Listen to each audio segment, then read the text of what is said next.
Bonsoir à tous. À la une de ce journal, le centre des affaires de la capitale économique du Cameroun est plongé dans le noir, sans énergie électrique depuis 24 heures. Les régions de l'ouest, du nord-ouest, du sud-ouest et le département du Mungo subissent également des perturbations dans la fourniture de l'énergie électrique. Ce sont les conséquences d'un incident majeur survenu au poste électrique situé à Deido dans le premier arrondissement de Douala hier dimanche. Nous ferons le point dans ce journal. Au lendemain de la convocation du corps électoral en vue des élections législatives et municipales, un tollé de réactions est enregistré dans la classe politique. Certains leaders de l'opposition dénoncent une initiative en parfait déphasage avec la montée des tensions dans les régions du nord-ouest et du sud-ouest. Dans les rangs du RDPC, l'homme défend la légalité républicaine du chef de l'État. Et dans cette perspective, d'autres leaders politiques affûtent déjà leurs armes pour aller à la conquête des sièges de députés et des mairies. Quelles sont les dispositions prévues dans le code électoral? Quelle est la réaction du gouvernement à la suite de cette convocation du corps électoral? C'est le dossier du 20h.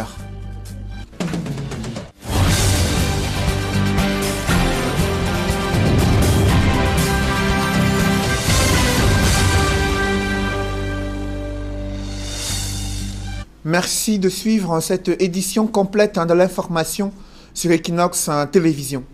La convocation du corps électoral en vue des élections législatives et municipales est loin de réjouir certains cadres du SDF. Ils s'insurgent contre l'organisation de ces élections dans un contexte de crise anglophone et violences meurtrières décriées dans ces régions du nord-ouest et du sud-ouest. Dans les rangs du RDPC, l'on défend la légalité républicaine du président de la République, engagé selon ses partisans à la résolution et la mise en application de recommandations du grand dialogue national. Réaction croisée lors de l'émission Droit de réponse diffusée sur Equinox Télévision.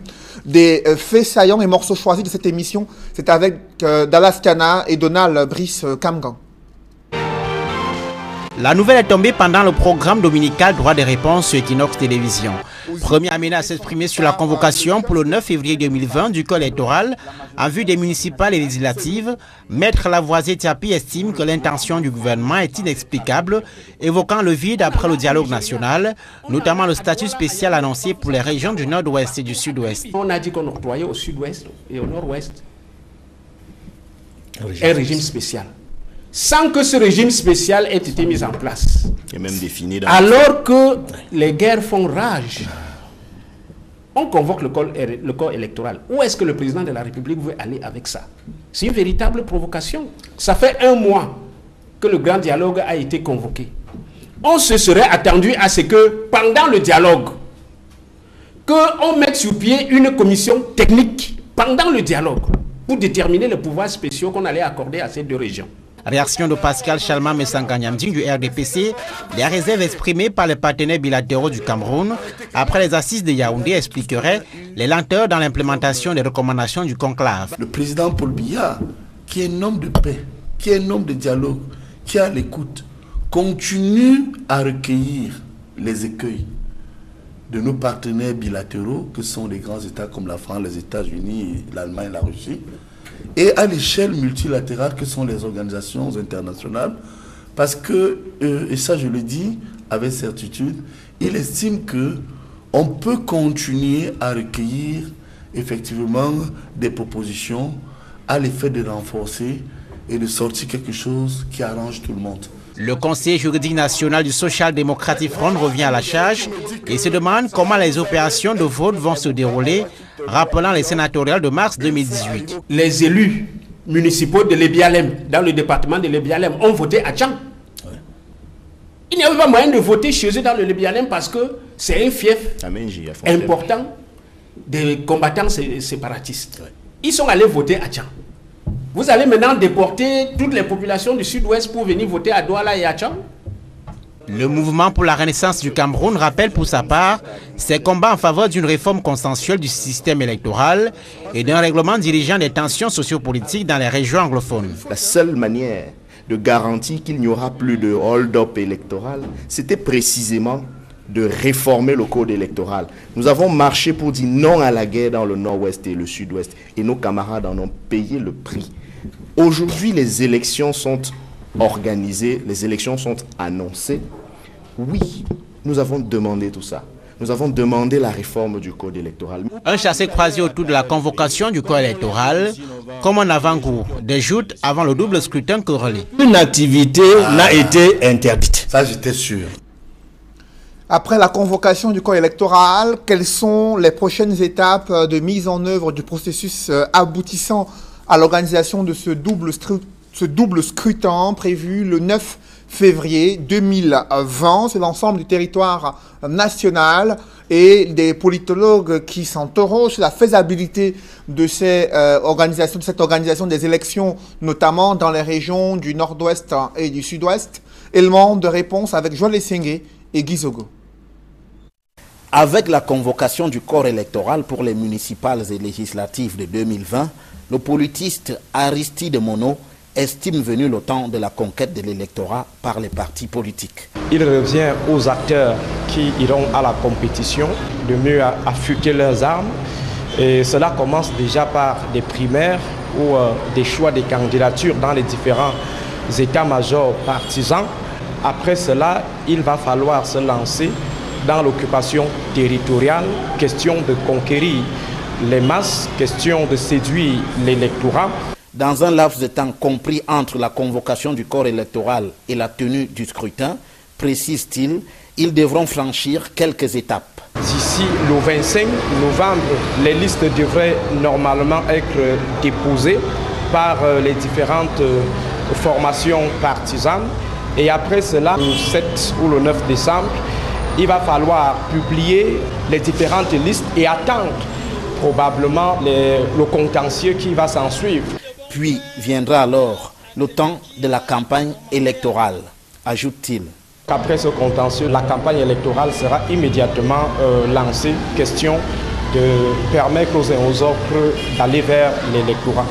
Reste l'hypothèque de la crise anglophone qui, pronostique le politiste, devrait conduire à un remake de la situation observée lors de la présidentielle de 2018. La dernière élection présidentielle a connu des taux d'abstention assez élevés dans ces zones. Il est donc clair que, en ce qui concerne ces élections, on risque de se retrouver avec des taux d'abstention pareils, ce qui va mettre en difficulté la légitimité de ceux qui seront élus.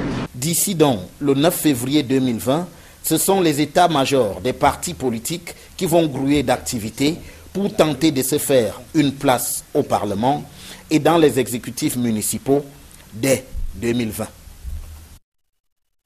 Et au lendemain de l'annonce de ces élections législatives et municipales prévues le 9 février 2020, le ministre de l'administration territoriale a tenu une réunion avec des responsables de l'organe en charge des élections au Cameroun, une réunion pour établir un contact visant à examiner le processus électoral et l'implication de l'administration territoriale dans le cadre de l'organisation des élections législatives et municipales au Cameroun. À ce propos, je vous invite à suivre le ministre de l'administration territoriale qui s'exprime sur les enjeux de ces élections à venir. Le ministère de l'administration territoriale est l'agent du gouvernement dans le processus électoral. Et à ce titre, nous devons faire ce qu'on appelle une réunion de routine.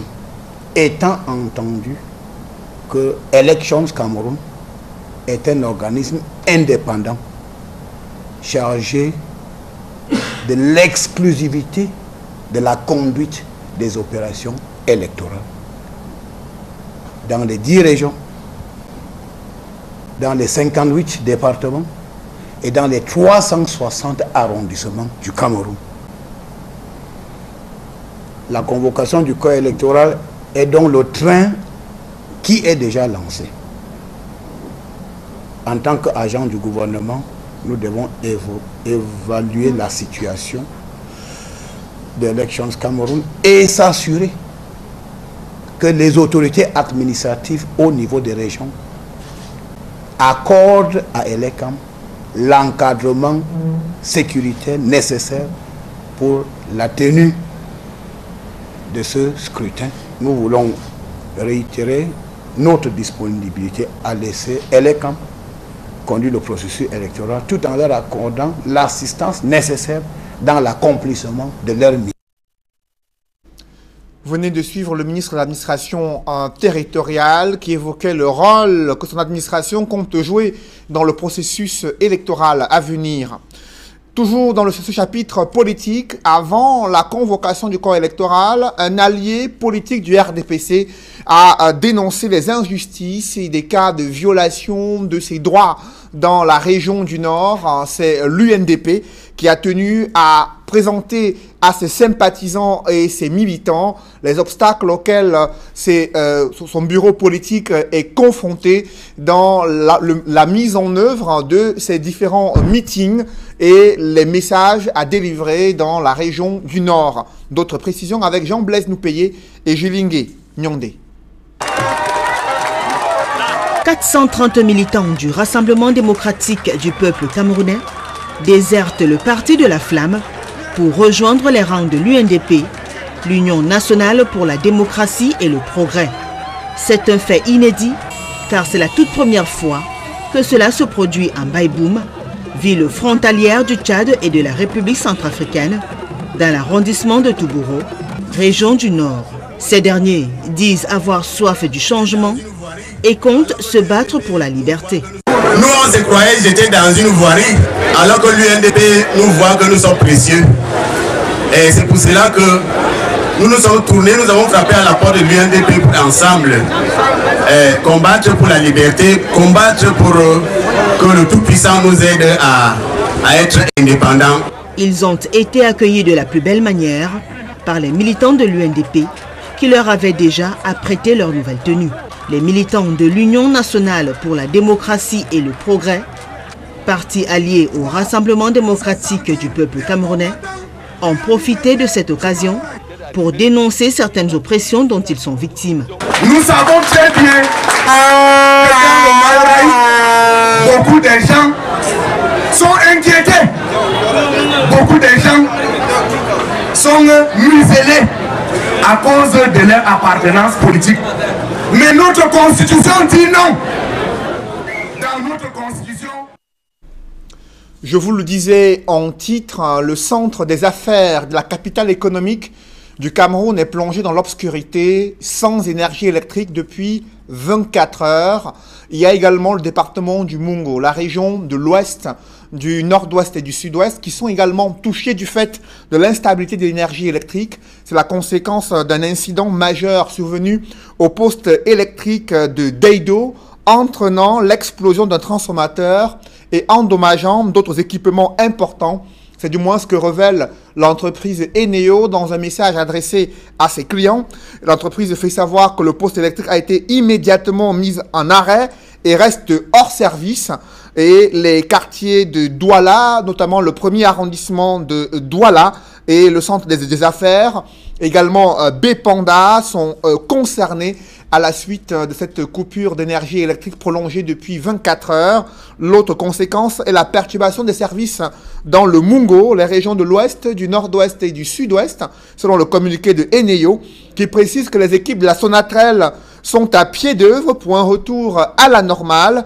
Une fois qu'elles auront terminé, Eneo procédera à la réalimentation régulière des clients impactés. Jusqu'ici, aucun calendrier n'a été communiqué sur le retour de l'énergie électrique et la fin des travaux sur le poste électrique du côté de Deido dans le premier arrondissement de Douala, une situation qui perturbe la fourniture d'énergie électrique dans les régions de l'ouest, du nord-ouest, du sud-ouest et dans le département du Mungo et le centre-ville de la capitale économique du Cameroun.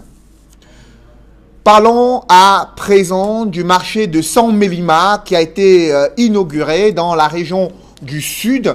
Là, les commerçants continuent de se plaindre. D'un côté, ceux qui ont pu avoir accès aux boutiques et de l'autre, les commerçants sinistrés après les cas survenus il y a quelques semaines. Ils se plaignent de n'avoir reçu aucun dédommagement jusqu'à ce jour. Pourtant, les fêtes de fin d'année approchent, période de grandes affaires pour ces commerçants qui peinent à pouvoir reconstituer le capital afin de relancer leur activité. Reportage à suivre dans un instant. Nous y reviendrons. Parlons à présent de cet état des routes dans la cité capitale, notamment à Yaoundé, là où plusieurs routes ne cessent de se dégrader au grand désarroi des populations. Elles interpellent les pouvoirs publics, notamment l'administration locale, afin d'améliorer la mobilité urbaine du côté de Yaoundé. Reportage Gizogo. Au carrefour Nkolbissang, dans la banlieue ouest de Yaoundé, lorsqu'on quitte la route principale qui mène entre autres vers l'autoroute Yaoundé-Douala, il suffit de vouloir se rendre à 2,5 km de là, au lieu dit Nkomassi, pour plonger dans l'horreur. La route qui y conduit est un vrai calvaire pour les populations, surtout en temps de pluie, les premières victimes étant les enfants scolarisés. Nous vivons un calvaire dont les mots nous manquent même pour le qualifier. Quand vous voyez l'état de la route, c'est comme si on a été oubliés. Ces répercussions pas possibles sur l'avenir des enfants, les porte-monnaies des citoyens. Il y a des enfants qui ont été renvoyés carrément des établissements scolaires parce qu'ils venaient toujours en retard et puis ils accumulaient les heures d'absence à cause de ce que vous voyez là. Comme les jeunes scolarisés, les parents en pâtissent aussi, tout comme ceux qui ont le malheur de tomber malades. Il y a les parents qui se sont appauvris davantage parce que pour un tronçon de 2 km, s'il faut payer 500, 1000 francs. Et quand il y a inondation, c'est la totale parce qu'aucune voiture, aucune moto, c'est la même chose que vous voyez là. Il y a des malades qui ont failli même crever au quartier parce qu'on n'a pas eu la possibilité de les amener dans une formation sanitaire. Pas même la sous-préfecture de l'arrondissement de Yaoundé 7 n'est épargnée par cette déconvenue, peu importe alors pour les usagers. C'est donc un cri de détresse que les populations d'Nkomassi, plus de 200 personnes, lancent à l'endroit des pouvoirs publics. Quand il pleut, nos enfants ne partent même pas à l'école. Même nous-mêmes, nous ne pouvons pas sortir. Pendant la saison de pluie, c'est très grave. Et quand la sécheresse arrive, il y a la poussière partout. Regardez la route de la sous-préfecture, là où le sous-préfet passe. Les gens viennent de loin pour signer leurs documents. Nous implorons le secours de l'État, qu'il nous aide. Mais en attendant cette aide, les habitants de Nkomassi ont choisi de retrousser les manches pour montrer l'exemple, en s'inspirant certainement de l'adage qui dit « Aide-toi et le ciel t'aidera ». Dans la cité capitale, l'ambassade de France au Cameroun conseille à ses ressortissants français de limiter leurs déplacements demain, 12 novembre 2019, en raison des signes de protestation des conducteurs de mototaxis contre un décret leur interdisant l'accès au centre-ville. Selon l'ambassade de France au Cameroun, cette menace est prise au sérieux par la police camerounaise et l'ambassade de France déconseille à ses ressortissants français de limiter leur déplacement à Yaoundé durant la journée du 12 novembre prochain. Les déconseille de pouvoir se rendre au centre-ville en raison de ces signes de protestation des conducteurs de moto-taxi contre un décret leur interdisant l'accès au centre-ville du côté de Yaoundé. Dans la région du Sud, c'est une reprise timide des activités commerciales au marché de San-Mélima. Certains commerçants sinistrés se plaignent de n'avoir reçu aucun dédommagement après les casses dont ils ont été victimes il y a quelques semaines à San-Mélima. C'est le constat que fait Marcelin Gansop dans ce reportage. Un mois après les incidents qui ont mis plusieurs commerçants au chômage, plusieurs boutiques restent désespérément vides, presque à genoux. Leurs propriétaires n'ont pas pu se relever jusqu'ici. C'est pas gros, voilà, il y a bel et bien aménagé, mais on ne peut pas relever parce qu'il faut des moyens. On est là, on traîne, on mange, le soir, on rentre à la maison. D'autres ont repris leurs activités, mais de façon timide. C'est le cas de Saint-Laurent Télécom, la plus grande victime des incidents des 9 et 10 octobre dernier, même si l'une de ses boutiques reste toujours fermée. On ne va pas dire que tout va pour le mieux. Pourquoi? Parce que les promesses du gouvernement n'ont pas encore été tenues. Et il fallait bien qu'on fasse quelque chose. Nous employons quand même des chefs de famille. Heureusement, nous avions quand même des partenaires qui nous faisaient confiance et qui nous ont permis de recommencer d'une façon ou d'une autre. Pour le moment, comme vous pouvez le constater, nous ne sommes qu'à un petit début. Nous avions relancé l'activité, pas que le gouvernement nous ait déjà donné l'aide qu'il avait promis, mais nous sommes endettés partout. Nos partenaires qui nous livrent les marchandises dans les villes comme Douala et Yaoundé nous ont donné un peu de marchandises à crédit pour qu'on relance l'activité avec. On est là, on attend toujours le soutien du gouvernement. On ne connaît quand est-ce que ça vient. L'espoir de ces commerçants repose sur l'engagement du gouvernement réitéré par le MINAT lors de sa visite à San Melima, mais qui jusqu'ici n'a encore été suivi d'aucun effet positif. Les enfants sont là à la maison, il n'y a pas moyen. On trouve dans nos vies des maisons parce qu'il n'y a rien à manger. Il n'y a pas de nourriture. Les enfants sont fatigués de sauter à la maison. En espérant que le gouvernement, ils vont quand même tenir leurs promesses. Pourquoi? Parce que tout un ministre est descendu à San Melima et il nous a rassuré, il nous a apporté toutes les garanties que le gouvernement fera quand même l'effort de comprendre notre problème. Ils vont nous soutenir et c'est ce soutien qu'on attend aujourd'hui. On espère vraiment que ce n'est pas du bluff et on fait confiance au ministre, on fait confiance au président de la République qui sait que nous sommes des hommes d'affaires, nous sommes des débrouillards et nous ne méritons pas ceci. En attendant, la plupart des commerçants recensés se rongent les freins. Même si quelques-uns essaient tant bien que mal de se relever, tous attendent que le gouvernement respecte ses engagements. C'est la condition sine qua non d'une reprise sereine des activités. Les populations éprouvent de sérieuses difficultés à avoir accès aux soins de santé de qualité. C'est le constat que font des spécialistes de la santé dans plusieurs pays d'Afrique subsaharienne réunis à Douala dans le cadre d'une réunion de l'Organisation mondiale de la santé. Ils ont pointé du doigt l'absence de plateaux techniques et le manque de moyens financiers pour les populations de l'Afrique subsaharienne. Face à ces difficultés, quelle stratégie pour améliorer la couverture santé dans la sous-région d'Afrique centrale et d'Afrique de l'Ouest? Élément de réponse avec Nadine Yambou. Depuis l'annonce de la mise sur pied de la couverture santé universelle au Cameroun, le projet avance à pas de tortue. 2 ans après, on en est encore à réfléchir sur sa mise en place. Dans le cadre de la couverture santé universelle du Cameroun, nous sommes, j'allais dire, techniquement prêts. Il y a un certain nombre de préalables qui sont en train d'être étudiés par le gouvernement et nous pensons que le plus rapidement possible, nous pouvons avancer vers cette couverture santé universelle. Il faudrait comprendre que la couverture santé universelle ne va pas signifier tout de suite, si on l'avait dit aujourd'hui, la prise en charge, la couverture de la totalité de l'ensemble des populations. Nous allons y aller progressivement, mais l'objectif c'est que nous devons parvenir à couvrir l'ensemble des populations. Face à ce défaut de couverture santé universelle au Cameroun et même en Afrique, les populations sont de plus en plus confrontées aux difficultés d'accès aux soins de santé de qualité. Ceci en raison de l'absence d'un plateau technique adéquat et des moyens financiers. Le financement de la santé qui est un pilier extrêmement important parce que la façon dont les systèmes de santé sont financés définit l'accès de ces services à la population. Il y a les aspects des infrastructures, quelle est la qualité des infrastructures et des équipements des formations sanitaires, les ressources humaines, la disponibilité des médicaments. Le médicament également est un pilier extrêmement important. Parfois, quand on analyse, on se rend compte que dans les dépenses des ménages pour la santé, l'achat du médicament est pratiquement la moitié de toutes ces dépenses. Autant de questions et de défis sur lesquels réfléchissent les spécialistes de la santé de la région africaine de l'OMS réunis à Douala. Et donc pour nous, c'est une réunion extrêmement importante parce que ça contribue justement à toute cette réflexion qui est en cours pratiquement dans tous les pays de la région africaine. Vous savez que la couverture santé universelle, c'est la capacité d'un pays d'offrir des services de qualité à sa population, tout en s'assurant que la même population, pour accéder à ces services, il ne rencontre pas de difficultés financières. Donc il y a 3 axes dans la couverture santé universelle.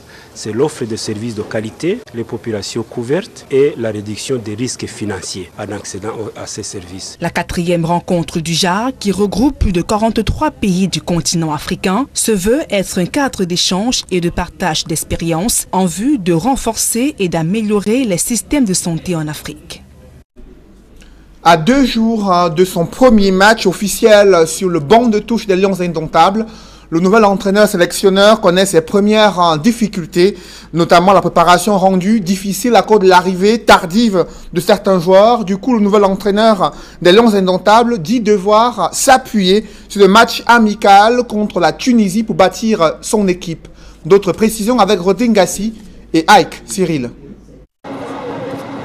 Des membres de la sélection ivoirienne de football féminin abandonnés à eux-mêmes au stade Omnisport Amadou Ahidjo de Yaoundé. Venus pour la traditionnelle conférence d'avant-match, ils trouveront la salle pratiquement vide. Seuls quelques journalistes y ont installé leur matériel. Ils attendent le début de la conférence. Jusqu'à 15h28, aucun responsable de la FECAFOOT ne se présente. Là d'attente, les Ivoiriens se dirigent vers la pelouse pour le début de la séance de reconnaissance de l'aire de jeu. La conférence d'avant-match des Lions indomptables n'a pas eu lieu non plus. Aucun membre du staff ne s'est pointé au stade. Les Lions ne sont arrivés que pour la séance d'entraînement. Interrogés, de sources non officielles à la FECAFOOT affirment que c'est le même traitement qui avait été réservé aux Lions lors du match aller en Côte d'Ivoire. La FECAFOOT aurait donc choisi d'appliquer la loi du talion, œil pour œil, dent pour dent.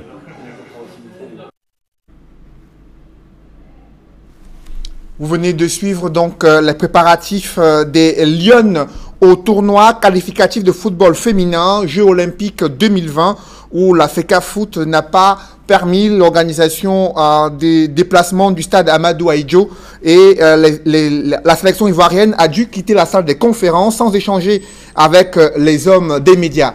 Autre difficulté également, c'est celle que rencontre l'entraîneur sélectionneur des Lions indomptables.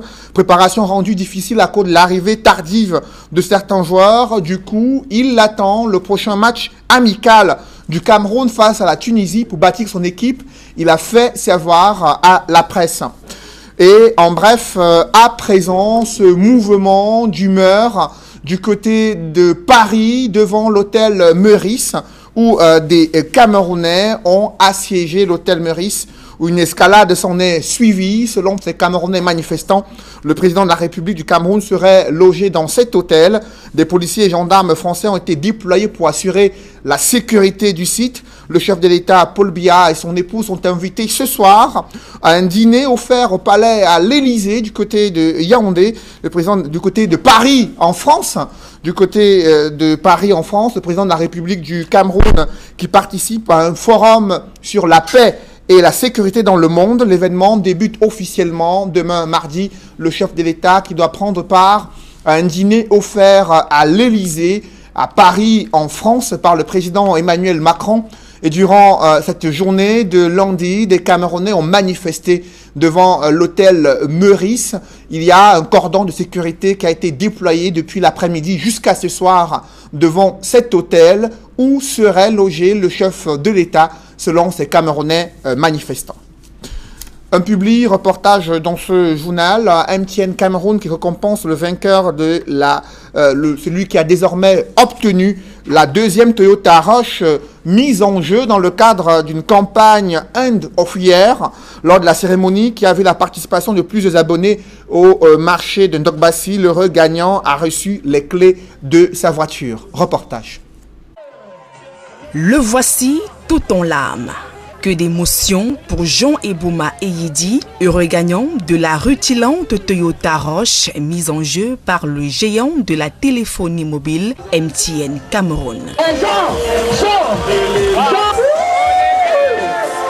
Clé en main, il n'en croit pas à ses yeux d'être désormais le propriétaire d'une telle cylindrée, mieux encore une Toyota Rush. J'étais vraiment surpris par la victoire parce qu'à chaque fois que je recevais les appels, au départ c'était comme si c'était juste un jeu. En fait, lorsque je faisais mes transactions, je n'avais pas à l'idée d'un jeu concret, mais je me suis seulement rendu compte que mon numéro a été tiré. Je suis seulement content parce que MTN a honoré sa parole. J'interpelle tous les Camerounais de comprendre que ce n'est pas une arnaque, mais que c'est la réalité. N'ayant pas de permis, mais je me suis retrouvé avec une voiture grâce à MTN. Même le top management d'MTN Cameroun est tout ému par l'émotion de son client qui vient de remporter cette voiture. J'ai été beaucoup touché par l'émotion, au point où il en a perdu les mots, il ne pouvait plus s'exprimer et il pleurait. Et c'est cette émotion que nous apportons ici au Cameroun en tant que leader sur le secteur de la téléphonie. Jean Ebouma Eyidi est ainsi le deuxième gagnant de la Toyota Roche depuis le lancement de cette campagne il y a 3 semaines. Et nous allons continuer. On a encore 9 voitures en stock. Pour gagner, c'est très simple. Il vous suffit de faire une transaction Momo de plus de 5 000 francs ou d'acheter un forfait de plus de 250 francs. À partir de ce moment-là, vous êtes immédiatement dans la promotion. Nous avons déjà donné à plus de 5 000 clients 5 000 francs directement dans leur compte Momo, comme nous l'avons promis aux Camerounais.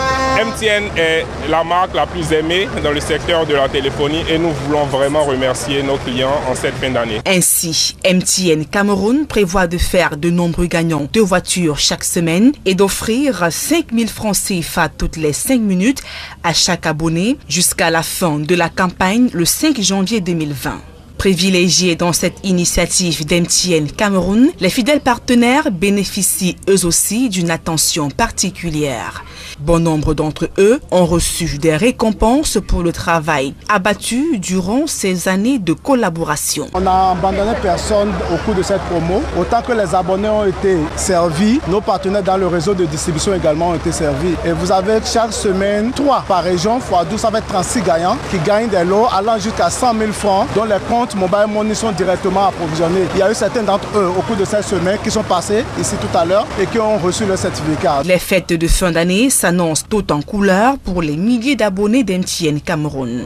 La cérémonie riche en sang et en couleurs de remise du véhicule au deuxième gagnant de la Toyota Roche s'est déroulée au marché de Ndorpassi dans le 3e arrondissement de la capitale économique Douala. Le public venu nombreux a eu droit à une ambiance festive avec la bénédiction de Dame Pluie.